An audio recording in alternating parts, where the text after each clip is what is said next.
கர்த்தருடைய பரிசுத்த நாமத்திற்கு மகிமுண்டாகட்டும். ஆண்டவராகிய இயேசு கிறிஸ்துவின் நாமத்தினாலே அன்பு கர்த்தருடைய பிள்ளைகளாகிய தங்கள் அனைவருக்கும் ஸ்வீட் ஊழியத்தின் சார்பாக வாழ்த்துக்களையும் ஸ்தோத்திரங்களையும் தெரிவித்துக் கொள்கின்றேன்.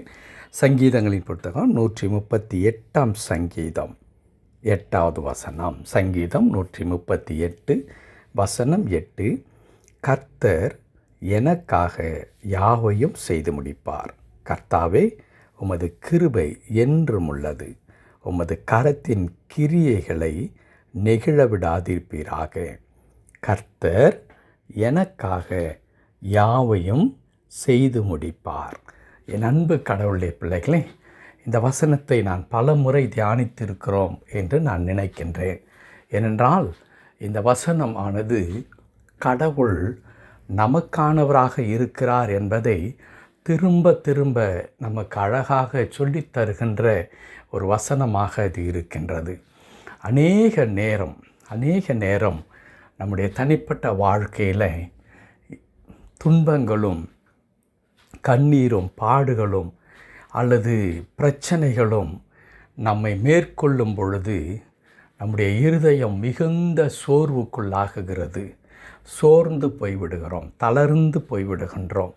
எவ்வளவுதான் நாம் விசுவாசத்தோடு கூட ஜெபித்து கொண்டிருந்தாலும் கூட கடவுள் ஒரு நாள் இதற்கான முற்றுப்புள்ளியை வைப்பார், என்னை விடுவிப்பார், என்னை ஆசீர்வதிப்பார் என்று நம்பிக்கையோடு கூட நாம் காத்து கொண்டிருந்தாலும் அதே வேதம் ஒத்துக்கொள்ளுகிற வண்ணமாய் நீண்ட நாள் காத்திருப்பது இருதயத்தை இளைக்க பண்ணும் என்று சொல்லி கர்த்தருடைய புத்தகத்திலே நாம் வாசிக்கிற வண்ணமாக ஒருவேளை அதிகமாக காத்து கொண்டிருப்பதும் நாம் மிகவும் ஊக்கத்தோடு கூட செபிக்கின்ற காரியங்கள் நாம் எதிர்பார்க்கிற காலத்தை விட இன்னும் அதிகமாய் தாமதித்து கொண்டே இருக்கும் பொழுது, எடுத்துக்காட்டாக சொல்லுவேன் என்று சொன்னால், நம்முடைய பிள்ளைகளுடைய எதிர்காலத்தை குறித்து நாம் ஜெபித்து கொண்டிருக்கின்றோம். ஆனால் பிள்ளைகளுடைய எதிர்காலங்களை குறித்ததான எந்த மாற்றமும் இல்லாமல் அவர்களுடைய வாழ்க்கை ஒரு கேள்விக்குறியாகவே நின்று கொண்டிருக்கிறது என்று நாம் பார்க்கும் பொழுது பெற்றோர்களாகிய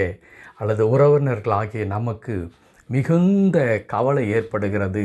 அந்த குழந்தைகளை குறித்து தொழிலிலே நாம் மாற்றங்களை கொண்டு வர வேண்டும், இப்படியெல்லாம் தொழிலை முன்னேற்ற வேண்டும், இதையெல்லாம் நாம் செய்து முடிக்க வேண்டும் என்று சொல்லி நம்முடைய தொழிலை குறித்து சிந்திக்கும் பொழுது தடையின் மேல் தடைகள் ஏற்பட்டு அது இன்னும் வளர்ச்சிக்கு உகந்த ஒன்றாக இல்லாமற் போகும் பொழுது மிகுந்த சோர்வு நமக்குள் வருகின்றது. எவ்வளோ பணத்தை செலவழித்து சிகிச்சை பெற்றும் சரீரத்தில் ஆரோக்கியம் என்பது நாம் எதிர்பார்க்கிற வண்ணமாக இல்லாத பொழுது நமக்கு சோர்வுகள் வருகின்றது. இப்படி நம்மை சோர்வுறச் செய்கின்ற அநேக காரியங்கள் நம்முடைய அன்றாட வாழ்க்கையில் பலன் கொண்டு நம்மை அது மிகவும் கவலைக்குள்ளாகவும் வேதனைக்குள்ளாகவும் ஆக்குகின்றது.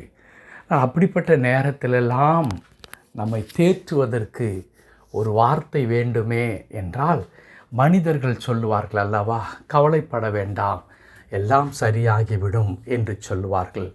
இன்னும் ஒரு சிலர் இப்போ சொல்ல கேள்விப்படுகின்றோம், இதுவும் கடந்து போகும் என்று சொல்ல கேட்கின்றோம். கேட்பதற்கு இந்த நவீனமான இந்த வார்த்தை மிக அழகாகத்தான் இருக்கிறது. இதுவும் கடந்து போகும் என்று சொல்லி நாம் கேட்கும் பொழுது, ஆமாம், இந்த பிரச்சனையெல்லாம் ஒரு நாள் கடந்து போகும், நான் விடுதலை ஆவேன் என்பது கேட்பதற்கு இனிமையாக இருக்கிறது. ஆனால் இது எப்படி கடந்து போகும்? யார் எனக்கு இந்த சூழ்நிலையை உதவி செய்வார்கள்?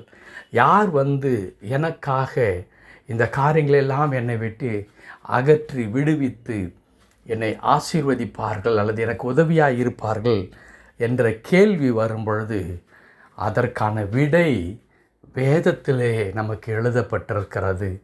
வேதத்தை தவிர வேறு எங்கும் இந்த கேள்விகளுக்கு விடை இருக்கவே இருக்காது. நீ கவலைப்படாதே, எல்லாம் சரியாகி விடும் என்று சொல்லுகின்ற நபர் நமக்கு எவ்வளோ வேண்டியவராக இருந்தாலும் அவர் உண்மையாகவே நம் மீது, நம்முடைய வளர்ச்சியின் மீது, நம்முடைய எதிர்காலத்தை குறித்து, நம்முடைய வாழ்க்கை குறித்து அதிக அக்கறை நிறைந்தவராக இருந்தால் கூட நாம் சந்திக்கின்ற பிரச்சனைகள் அவரால் தீர்த்து வைக்க முடியாதவைகளாக அநேக நேரத்தில் இருந்து விடுகிறது. ஆகையால் தான் அப்படிப்பட்ட மிகவும் அன்பானவர்கள் கூட சொல்லுகிறார்கள், நீ கவலைப்படாத, எல்லாம் சரியாகிவிடும் என்று சொல்லிவிட்டு அப்படி ஒதுங்கி போகிறார்கள். ஏனென்றால் அவர்களால் எதுவும் செய்ய முடியாது. ஆனால் நமக்காக நம் பக்கத்தில் நம்மோடு கூட இருந்து நம்முடைய காரியங்கள் யாவற்றையும் விசாரித்து நமக்கு என்ன வேண்டும் என்பதை தெளிவாக அறிந்து நமக்கு உதவி செய்வதற்கான நம்முடைய ஆண்டவர் சொல்லுகின்ற வார்த்தை அல்லது நம்முடைய ஆண்டவரை குறித்ததான வார்த்தை இப்படி சொல்லி தருகிறது, கர்த்தர் எனக்காக யாவையும் செய்து முடிப்பார்.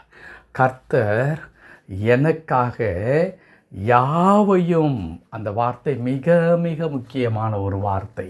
இவைகளைத்தான் கடவுள் செய்வார் என்றல்ல, அவர் யாவற்றையும் எனக்காக செய்து முடிக்கிற கடவுள். காரணம், அவர் அவ்வளவு வலிமை மிக்க ஆண்டவராக, அற்புதங்களை செய்கிற ஆண்டவராக, அதிசயங்களை செய்கிற ஆண்டவராக இருக்கிறார். ஆபிரகாமிடத்தில் அவர் பேசும் பொழுது இப்படி சொல்லுகிறார், நான் சர்வ வல்லமையுள்ள ஆண்டவர் என்று சொல்லி. ஆம் அன்பு கடவுளுடைய பிள்ளைகளே, நம்முடைய ஆண்டவர் சர்வ வல்லமையுள்ள ஆண்டவராக நம்மோடு கூட இருக்கிறார். அவர் யாவற்றையும் செய்து முடிப்பதற்கு அவர் போதுமானவராக இருக்கிறார். ஆகவே இந்த வார்த்தை கேட்டுக்கொண்டிருக்கிற என் அன்பு கடவுளுடைய பிள்ளைகளே, ஆண்டவருடைய வார்த்தை இந்த காலை நேரத்தில் நம்மை உற்சாகப்படுத்துகிறது. அது என்னவென்று சொன்னால், கர்த்தர் நமக்காக யாவற்றையும் செய்து முடிக்கிற கடவுள். அவர் எனக்காக செய்வார். ஆகவே அன்பு கடவுளுடைய பிள்ளைகளாகிய நமக்கு அந்த விசுவாசம் மிக மிக அவசியம். எப்பொழுதெல்லாம் பிரச்சனைகள் நம்முடைய வாழ்க்கையில் நம்மை மிஞ்சி பலம் கொண்டு நம்மை ஒடுக்க நினைக்கின்றதோ, அப்பொழுது இருதயத்தில் கவலைக்கும் சோர்வுக்கும் இடத்தை கொடுக்காமல் இந்த அற்புதமான கர்த்தருடைய வார்த்தையை சொல்ல வேண்டும், கர்த்தர் எனக்காக யாவற்றையும் செய்து முடிப்பார். ஜெபிக்கலாமா? கிருபை நிறைந்த நல்ல ஆண்டவரே, உமக்கு நன்றி செலுத்துகிறோம், நாங்கள் துதிக்கிறோம். ஆம் கர்த்தாவே, இந்த உலகத்தில் எங்களுக்காக எதையுமே ஆண்டவரை செய்ய முடியாத அநேக மக்கள் இருக்கிறார்கள். அவர்களுக்கு விருப்பம் இருக்கும், ஆனால் அவர்களால் இயலாத ஆண்டவரே.